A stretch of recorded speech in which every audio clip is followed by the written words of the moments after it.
Hi everyone, it's Mrs. England here. I just wanted to tell you a little bit about your Buzz classes. I know some of you are starting your classes a little bit later, and I wanted to make sure that you understood how to get into them and find information.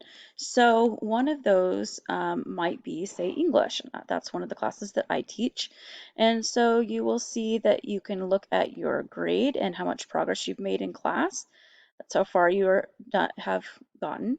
There's an activities place and a grades place. So we're going to click on activities and you can see my home page and you can read about me there.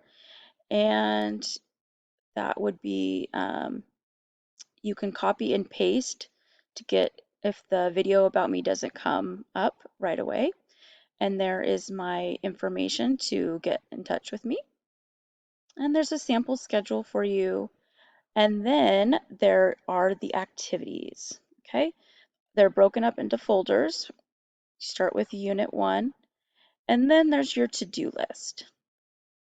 So if you click on to-do list, it'll tell you what you have coming up the next few days, and it might even have things that you are a little bit behind on. But remember, they're suggested due dates, okay?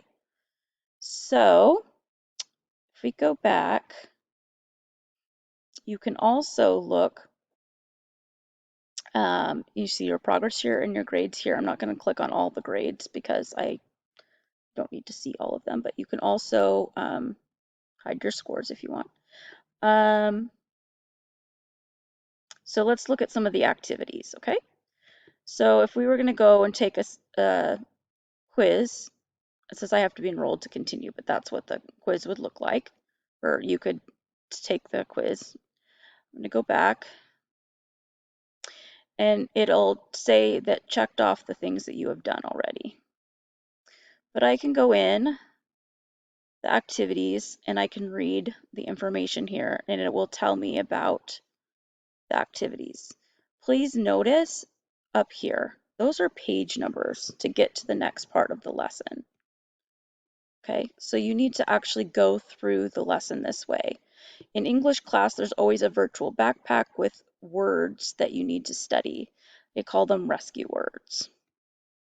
Okay, and then if you look, there it keeps going to page 3, page 4, page 5, and has all kinds of information for you. So if you have like a graphic organizer you need to do or something like that, it will be in one of these pages.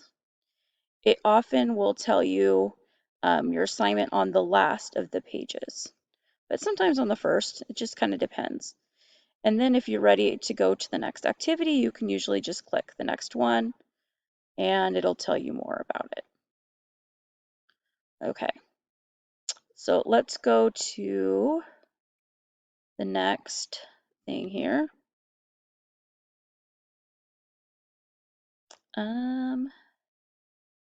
Okay, so let's say we looked at English.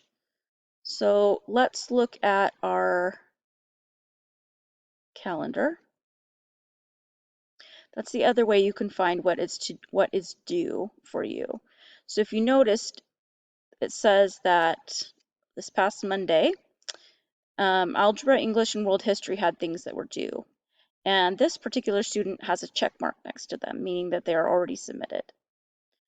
But if you look, this person has on today still to do their science work.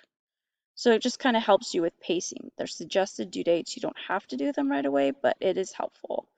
And then if they want to look ahead for the next week, you can just click ahead if you want and see what's still upcoming. Okay. If you have a retry on something, it'll show up again too. And you can always ask me for a retry. Please ask me for a retry. I want you to be able to be successful on as many things as possible. Okay, so if we go back to the 3 lines up above, you have, you can go back to any of your classes, any of your classrooms. You can go to your advisory. You can go to, um, if you had me for advisory, it'll take you through the different steps that you need to go through about things like monthly review, different housekeeping things, and yes, advisory is required. So those are some of the tips for using Buzz. And I will also, if you don't have more questions, you can be done with the video. If you have questions about how to do Teams, I wanted to show you that next. Okay, so if you go to, hold on. I forgot that I also wanted to show you about email. So if you click on the email button, you can email your teacher. But if you also notice it's Outlook, in Outlook, you can also access Teams. Teams call here, and it should also have a little more thing called more apps here. And you should be able to click on, where's the Teams? Teams should be here. Hold on. Oh, there it is. Okay, in the corner with the 9 dots is Teams. Okay, there we are. Teams, so you can click there. And it's probably going to go to My Teams next. Okay, that's how you do Teams. I hope this answered your questions.